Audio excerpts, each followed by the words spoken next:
नमस्कार मित्रांनो, स्वागत आहे एजी एमपीएससी आपल्या मराठी युट्यूब चॅनलमध्ये. मी संतोष कोळी. आज आपण 23 फेब्रुवारी 2026 च्या चालू घडामोडी पाहणार आहोत. मित्रांनो, आज आपण महत्त्वाचे असे 10 प्रश्न बघणार आहोत, जे की आपल्या येणाऱ्या एक्झाम, कोणतीही एक्झाम असेल त्यासाठी महत्त्वाचे असणार आहेत. त्यामुळे व्हिडिओला शेवटपर्यंत नक्की पहा. चला तर सुरू करूया आपला प्रश्न. त्यापूर्वी चॅनलवर नवीन असाल तर चॅनल सबस्क्राईब करायला विसरू नका आणि व्हिडिओ आवडल्यास लाईक अँड शेअर नक्की करा. चला तर सुरू करूया. आजचा आपला पहिला प्रश्न आहे, 2026 मध्ये मायक्रोसॉफ्ट गेमिंगचे नवीन सीईओ म्हणून कोणाची नियुक्ती करण्यात आली आहे? आणि याचे योग्य उत्तर आहे मित्रांनो, पर्याय क्रमांक 2, आशा शर्मा. अधिक माहिती पाहूया. मित्रांनो, नुकतीच आशा शर्मा यांची मायक्रोसॉफ्टच्या गेमिंगच्या सीईओ पदी आणि मायक्रोसॉफ्ट एक्सबॉक्सच्या प्रमुखपदी निवड झालेली आहे. कोणाची? तर ते भारतीय वंशाच्या आशा शर्मा यांची. आणि ह्याच्यापूर्वी कोण होते? तर ह्याच्यापूर्वी कार्यकारी अधिकारी दीर्घकालीन म्हणून एक्सबॉक्सच्या प्रमुखपदी फिल स्पेन्सर हे होते आणि आता त्यांची जागा कोण घेणार आहेत? तर त्या घेणार आहेत आता आशा शर्मा. चला तर पुढचा प्रश्न पाहूया. प्रश्न क्रमांक 2 आहे, हर्षरण कौर त्रेहान यांची कोणत्या संस्थेच्या संचालक म्हणून नियुक्ती करण्यात आलेली आहे? आणि याचे योग्य उत्तर आहे मित्रांनो, पर्याय क्रमांक 2, PSPCL.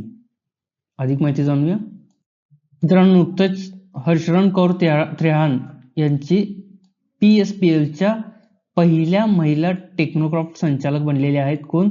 तर हर्षरण कौर 2 वर्षाच्या कार्यकाळासाठी पटियाला येथील कॉर्पोरेशनच्या मुख्यालयात हर्षरण कौर ह्या पदभार स्वीकारतील. तर मित्रांनो, हे PSPCL काय आहे? तर हे Punjab state power corporation limited म्हणजेच PSPCL ही पंजाबमधील वीज निर्मिती आणि वितरण करणारी प्रमुख कंपनी आहे मित्रांनो. चला तर पुढचा प्रश्न पाहूया. भारताच्या व्यापार निर्देशांकाचे नवीन आधार वर्ष असे कोणते आहे? आणि याचे योग्य उत्तर आहे मित्रांनो, 2022-23. तर मित्रांनो, भारताचे व्यापार निर्देशांकाचे आधार वर्ष 2022-23 असे सुधारित केलेले आहे यावर्षी मित्रांनो. आणि ह्यापूर्वी काय होते? तर ह्यापूर्वी भारताच्या व्यापार निर्देशांकाचे आधारभूत वर्ष काय होतं? तर ते होते 2012-13 आणि आता ते सुधारित काय केलेले आहे? तर ते 2022-23 असे केलेले आहे. वाणिज्यिक बुद्धिमत्ता आणि सांख्यिकी महासंचालनालयाने म्हणजे DGCI अँड एसने ही सुधारणा केलेली आहे. पुढचा प्रश्न पाहूया. इंडिया AI इम्पॅक्ट समिट 2026 मध्ये सर्वात तरुण वक्ता कोण बनले? आणि याचे योग्य उत्तर आहे मित्रांनो, पर्याय क्रमांक A, रणवीर सचदेवा. तर मित्रांनो, नुकत्याच पार पडलेल्या इंडिया AI इम्पॅक्ट समिट त्यामध्ये सर्वात तरुण वक्ता म्हणून रणवीर सचदेवा ठरलेले आहेत. 8 वर्षाचा रणवीर सचदेवा नवी दिल्ली येथे झालेल्या इंडिया AI इम्पॅक्ट समिट 2026 मध्ये सर्वात तरुण वक्ता बनलेला आहे. तर या रणवीर सचदेवाने भाषणात आपल्या AI मॉडेल्स, नीतिमत्ता आणि जागतिक AI प्रणालींना आकार देण्यात भारताची भूमिका याबद्दल रणवीर सचदेवने स्पष्टपणे सांगितले. 8 वर्षाचा आहे मित्रांनो हा रणवीर सचदेवा आणि त्यांनी इंडिया AI इम्पॅक्ट समिटमध्ये सर्वात तरुण वक्ता बनलेला आहे. आणि त्याची भेट सत्या नडेला, सुंदर पिचाई यासारख्या मोठमोठ्या कंपनीच्या CEO बरोबर झालेली आहे. चला तर पुढचा प्रश्न पाहूया. पुढचा प्रश्न आहे, सोनपूर आंतरराष्ट्रीय विमानतळ बिहारच्या कोणत्या जिल्ह्यात आहे? आणि त्याचे योग्य उत्तर आहे मित्रांनो, पर्याय क्रमांक A, सारण. तर मित्रांनो, सोनपूर आंतरराष्ट्रीय विमानतळ सध्या चर्चेत आहेत आणि ते का चर्चेत आहेत ते पाहूया आपण. कारण बिहारच्या मंत्रिमंडळाने सारण जिल्ह्यातील सोनपूर येथे आंतरराष्ट्रीय विमानतळ बांधण्यास मंजुरी दिलेली आहे. त्यामुळे सध्या हे सोनपूर आंतरराष्ट्रीय विमानतळ चर्चेत आहे. सोनपूर आंतरराष्ट्रीय विमानतळ प्रकल्प हा बिहारमधील सर्वात मोठा आणि भूभागाच्या बाबतीत भारतातील सर्वात मोठे विमानतळ असेल मित्रांनो. त्यामुळे सध्या सारणपूर जिल्ह्यातील सोनपूर आंतरराष्ट्रीय विमानतळ चर्चेमध्ये आहे. पुढचा प्रश्न पाहूया मित्रांनो. प्रश्न क्रमांक 6 आहे आजचा आपला. प्रसिद्ध बंगाली लेखक शंकर यांचे 92व्या वर्षी निधन झाले. यांना साहित्य अकादमी पुरस्कार कोणत्या वर्षी मिळालेला होता? आणि त्याचे योग्य उत्तर आहे मित्रांनो, पर्याय क्रमांक 4, 2021. तर मित्रांनो, नुकतेच बंगाली लेखक शंकर यांचे निधन झालेले आहे, 92व्या वर्षी निधन झालेले आहे. कोण होते तर ते पाहूया. प्रसिद्ध बंगाली लेखक होते आणि त्यांचे मूळ नाव मणिशंकर मुखोपाध्याय होते, परंतु त्यांना शंकर या नावाने ओळखले जात होते. आणि त्यांच्या 92व्या वर्षी निधन झालेले आहे. आणि त्यांच्या दीर्घ साहित्यिक कारकिर्दीत त्यांनी जवळजवळ आपल्या 100 कादंबऱ्या आणि लघुकथा लिहिलेल्या आहेत मित्रांनो. आणि 2021 मध्ये त्यांना साहित्यातील योगदानासाठी प्रतिष्ठित साहित्य अकादमी पुरस्काराने सन्मानित करण्यात आलेले होते.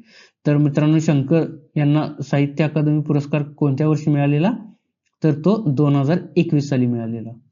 चला तर पुढचा प्रश्न पाहूया. आजचा आपला प्रश्न क्रमांक 7 आहे, 23 फेब्रुवारी हा दिवस काय म्हणून साजरा केला जातो? आणि त्याचे योग्य उत्तर आहे पर्याय क्रमांक 4, शांतता आणि समजदार दिवस म्हणून 23 फेब्रुवारी हा साजरा केला जातो.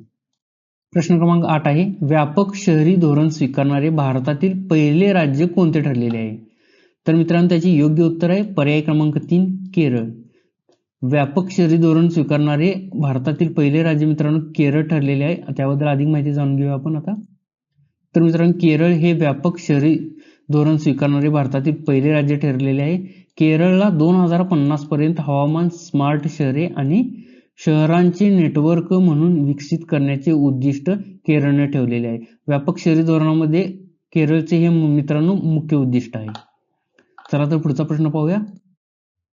प्रश्न क्रमांक 9 आहे, आफ्रिकन युनियनची 39वी शिखर परिषद कोठे आयोजित करण्यात आली होती? आणि त्याचे योग्य उत्तर आहे पर्याय क्रमांक 2, इथिओपिया. मित्रांनो, नुकतीच आफ्रिकन युनियनची 39वी शिखर परिषद पार पडली आणि ती कुठं पार पडली तर इथिओपियाची राजधानी अदिस अबाबा येथे ही आयोजित करण्यात आली होती.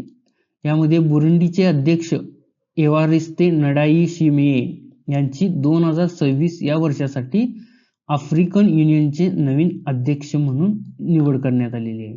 तर आफ्रिकन युनियनची ही कितवी शिखर परिषद होती? तर मित्रांनो, ही होती 39वी शिखर परिषद होती.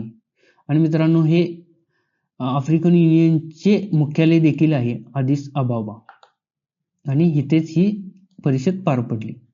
पुढचा प्रश्न पाहूया. मित्रांनो, आजच्या आपल्या व्हिडिओतला शेवटचा आणि महत्त्वाचा प्रश्न पाहूया. T20 इतिहासात 700 विकेट्स घेणारा पहिला गोलंदाज कोण ठरला? आणि त्याचे योग्य उत्तर आहे मित्रांनो रशीद खान. तर मित्रांनो, T20च्या इतिहासात, क्रिकेटच्या इतिहासात 700 विकेट्सचा टप्पा गाठणारा रशीद खान हा जगातील पहिला गोलंदाज ठरलेला आहे. मित्रांनो, रशीद खानने T20 इतिहासात त्याचे 700 विकेट्स पूर्ण केलेले आहेत.